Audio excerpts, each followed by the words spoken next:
Hey everybody, it's Charlie Craven from Charlie's Flybox, and today I'm going to tie for you Matt McCannell's Massacre Midge. This is sort of a cool pattern in that it can be a midge emerger or cross for a Baetis as well, and pretty slick and easy to tie. I'm going to tie you a size 16 here just for camera clarity, but typically 18 through 24 on this one. Very simple little fly, but I'll show you what we're going to do to get started. This is a Tiemco 2488, and I'm going to use, honestly, even down to a 20, I'd still use the same thread. Magpie materials, 72 denier in black. And the reason I want this thread, or the reason I'm going to use this thread, is it lays very flat, and I'm going to do a split thread technique for the thorax, and this thread splits very easily. So I'm going to start this thread just a couple eye lengths behind the hook eye, and I'm going to tie in a piece of small silver wire. If you get down on the little teeny tinies, you might want to go to extra small. But I'm going to tie this piece of wire in along my near side of the hook, and then I'm going to wrap back over the wire about halfway down the bend of the hook. And you can see how flat this thread lays. It makes a really nice thread body. And then I'll come forward again, just keeping no taper to this, just keeping this nice and level. Back up to where I started. Now I'm going to spiral wrap that wire. If you've tied a zebra midge, you've done this part before. And then I'll tie that wire off with a couple of turns and just helicopter that out of there. So very simple body. Now I'm going to take a strip of tan foam.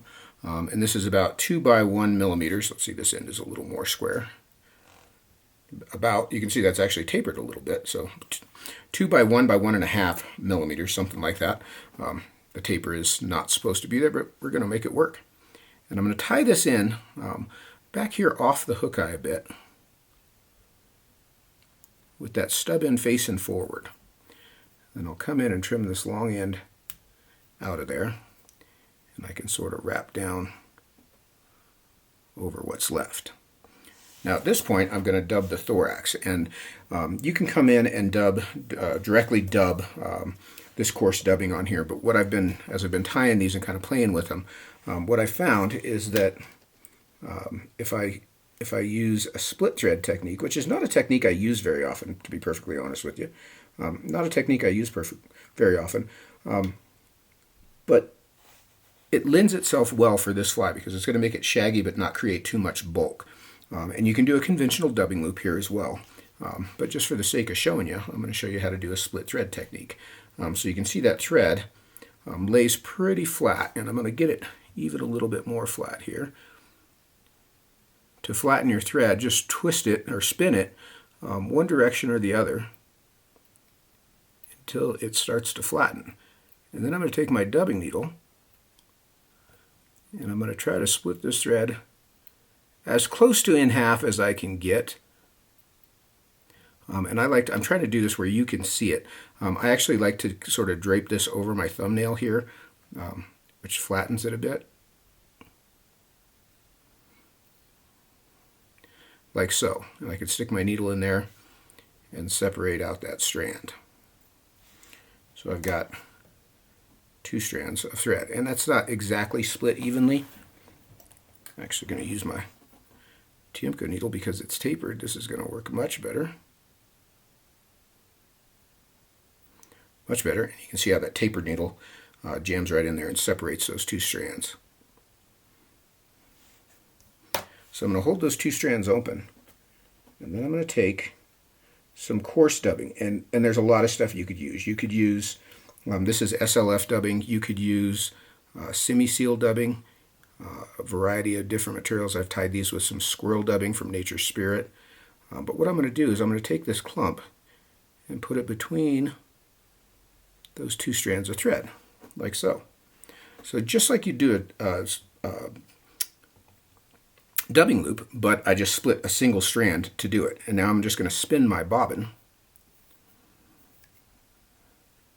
And you'll lose some of the dubbing as you do this. You'll see it starts to jump out. Let me reel this in a little bit. I'll get it closer to the hook so you can see. And I'll spin that up, and I want to spin it up good and tight. And I'm going to start to wrap that dubbing behind that piece of foam, and then just a couple turns in front. You can see it doesn't take very much. And then I can come in and whip finish in here behind the hook eye.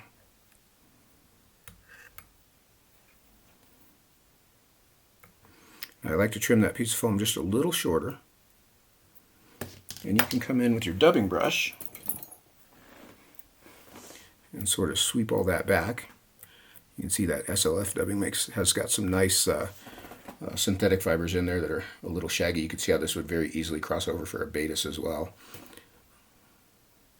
But that's a cool little bug. I tied up a bunch of these, and you know, it's funny. I actually did this video a couple of weeks ago, and I sent Matt McCannell a picture of the flies, and he replied very quickly that I had tied the foam in the wrong direction. I had tied them in facing backwards. And that's how I thought they were tied. But he corrected me and told me that the foam faces forward over the hook eye.